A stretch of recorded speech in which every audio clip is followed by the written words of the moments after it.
Hello, my name is Anna Blockowicz, and I am a nursing student at Heartland Healthcare Center. I am going to present a patient to you. Patient is a 74-year-old widowed Caucasian female. Her former job was with Ford Production. Patient was transferred from St. Joseph Mercy Hospital to Heartland Healthcare Center due to a wound becoming infected. On April 1, 2015, patient's wound became infected following open heart surgery in 2011. The wires from her surgery kept poking at her chest until they protruded the skin. The wound is located at her sternum. Patient has pain inside and it is on her left side. Pain is only a 3 or 4 on a scale from 0 to 10 following therapy.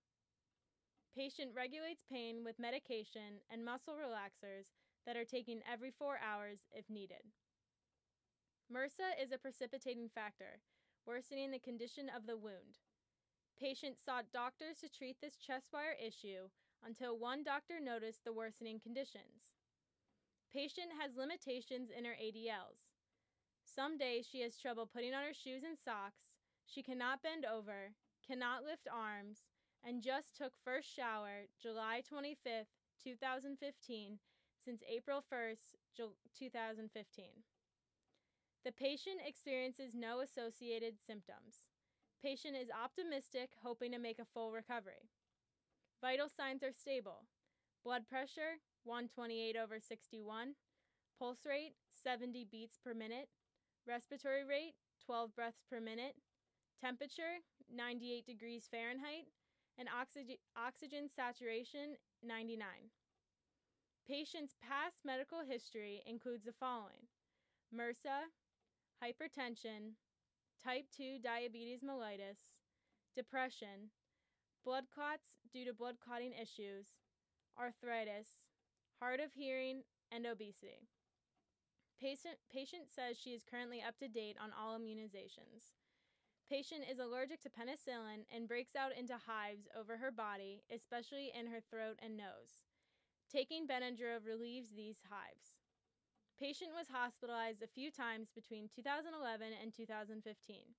She has had multiple procedures including aortic valve replacement, hysterectomy, appendectomy, cataract extraction, gallbladder removal, tonsillectomy, sterile wire removal, sterile wound debridement and wound vac, and a bilateral pectoralis major muscle flap closure. Patient is currently on ceftriaxone 2 grams once a day for MRSA in the wound, Celexa tablet 20 milligrams by mouth once a day for depression, Lasix tablet by mouth 1 time a day for congestive heart failure, and is on a few medications for hypertension. Functional assessment. Patient gets an adequate amount of rest or sleep. She attends occupational and physical therapy for 1 hour each day. Patient's diet is restricted at 1,800 calories due to her diabetes. Patient does not consume alcohol or any illicit drugs. She smoked half a pack for 30 years, but now has not smoked for 30 years. Patient has 2 cups of coffee in morning, and her house is very accessible with safety devices such as walk-in shower, grab bars, bed railings, raised toilet seat, walker, and uses wheelchair occasionally. Psychosocial data. Patient is widowed and has 2 boys and 1 girl. They are all out of state but very supportive. Patient attends annual doctor appointments and follow-ups. Patient has no spiritual or cultural affiliation. Her educational level is a high school diploma. Family history. Patient has limited family history because she was adopted. All she knows is that her mother died of old age, her father died of heart problems, and her 2 brothers have heart issues as well. Integumentary system.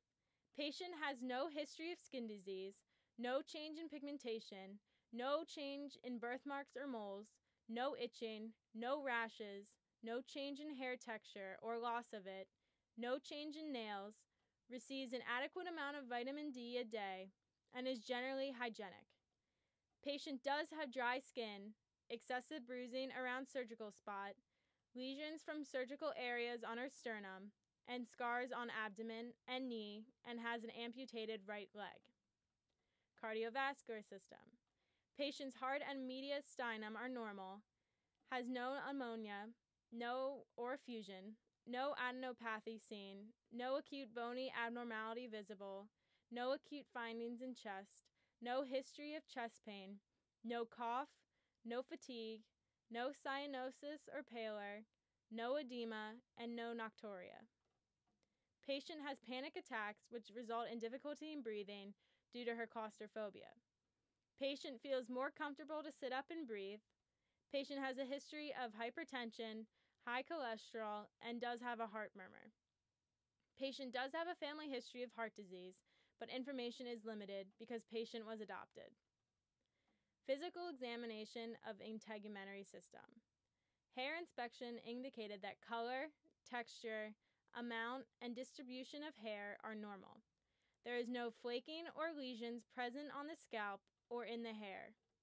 Hair is evenly distributed on the body and head. Skin inspection and palpation indicated that the skin is clean, there is no perspiration or body odor, the color and pigmentation of the skin is normal, the skin is moist, warm, and thick. Elasticity and turgor are normal, and there is no edema. The patient does have scars on left knee, sternum, and abdomen, and does have a prosthetic leg. Nail inspection and palpation indicated that the shape, contour, texture, thickness, attachment, and capillary refill are all normal. Physical examination of cardiovascular system.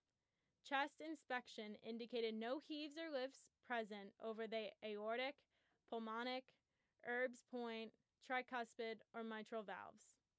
Chest palpation indicated that there were no lifts or thrills over the 5 key areas.